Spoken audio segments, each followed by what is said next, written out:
The DSR-50 is a sniper rifle based on the older DSR-1 design, but modified to fire incredibly powerful 50 caliber rounds. German manufactured, the weapon is classed as a bolt-action anti-material rifle, meaning it is designed for use against military equipment such as lightly armored vehicles and radar systems, rather than combatants.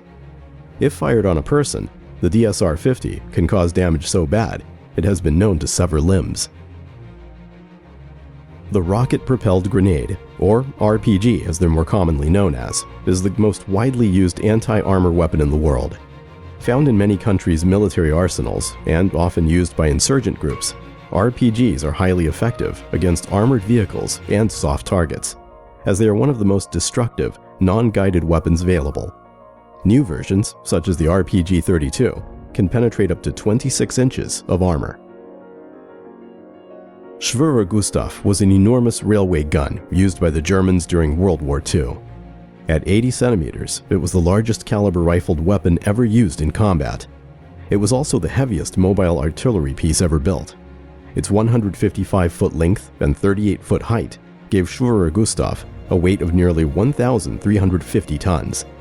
A necessity, considering it had to fire 7-ton shells, another record for artillery weapons, across a distance of 29 miles. The Nimitz-class supercarriers are 1,100 foot long, 100,000-ton war machines, powered by twin nuclear reactors that run for 23 years without the need for refueling. The 85 jet fighters these carriers hold mean they can give a nation as much military might as possessing nuclear weapons. The backbone of the US Navy, their mere presence in a region is often enough to influence global politics and deter would-be aggressors. Considered at the time of its production in 2003 to be the most powerful non-nuclear weapon ever developed, the GBU-43B Massive Ordnance Air Blast, or Mother of All Bombs, could destroy 9 city blocks with its blast radius. Designed to be delivered by a C-130 Hercules transport aircraft, the 30,000-pound, 30-foot-long bomb is so powerful, detonation results in a nuclear-style mushroom cloud. They are used primarily as bunker busters, designed to destroy heavily fortified underground sites. Not wanting to be outdone, in 2007, the Russians developed the aviation thermobaric bomb of increased power, nicknamed the Father of All Bombs. Claimed to be 4 times more powerful than the previous US version, the FOAB is allegedly the most powerful non-nuclear weapon in the world today. It yields the equivalent of 44 tons of TNT, making the blast similar to that of a small tactical nuclear weapon. When describing the effect of the bomb, Russian Deputy Chief of the General Staff Alexander Rushkin said, "All that is alive merely evaporates."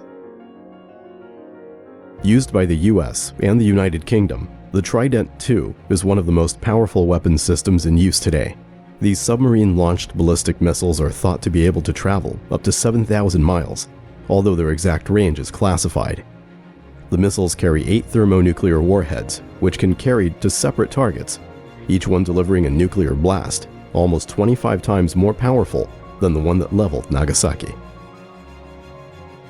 As bad as the Black Plague, anthrax, and Ebola are, their harmful properties are just a product of evolution. The biggest danger lies with the scientists who are manipulating these lethal organisms at a cellular level, creating chimera viruses. Geneticists have already discovered the means to increase the lethality of such bioweapons as smallpox and anthrax by tweaking their genetic structure. While in the late 1980s, the Soviet Union's Chimera project studied the feasibility of combining smallpox and Ebola into one super virus. The use of a chimera virus as a biological weapon is a nightmare scenario. If one was released in a large urban area, then the mortality rate could match that of a nuclear blast. Of all the nuclear weapons in the world today, few can cause as much widespread destruction as the Russian R-36 ICBM. These 106-foot missiles have a range of almost 10,000 miles and can carry up to 17 1-megaton warheads or 38 of the smaller yield variety. These land-based weapons make up for their inaccuracy by being so powerful that, should they miss their target by several miles, the destruction they cause would still likely annihilate whatever they were aiming for. They also come equipped with 40 heavy decoys, meaning any anti-ballistic defense measures would have as much difficulty intercepting one R-36 as they would 50 single warheads. On October 30th, 1961, the most powerful artificial explosion in human history took place.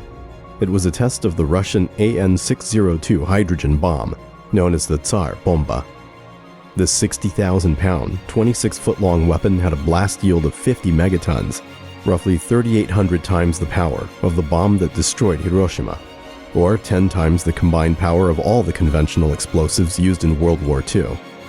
The blast from Tsar Bomba could cause third-degree burns to someone standing 62 miles away from ground zero, with some windows being partially broken up to distances of 560 miles away. It was decided the weapon was impractically overpowered.